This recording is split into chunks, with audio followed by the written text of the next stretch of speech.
Hello guys, hope you are doing good. This is Sharik, your host. Are you getting issue on offline printer? Today I am going to resolve this kind of issue.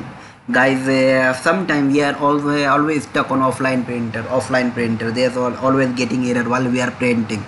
So guys, you need to press Window R key together and just type services.msc. Once you will type services.msc, there will be a services page will be open. You need to press just P, just press P. Once you will press P, there will be an option printer spooler.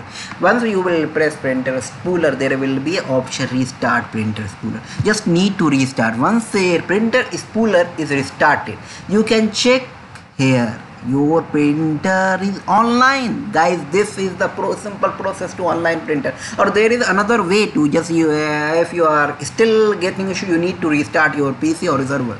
Guys, this is the simple steps to resolve the printer error. Guys, if you like this video, please like, subscribe and share.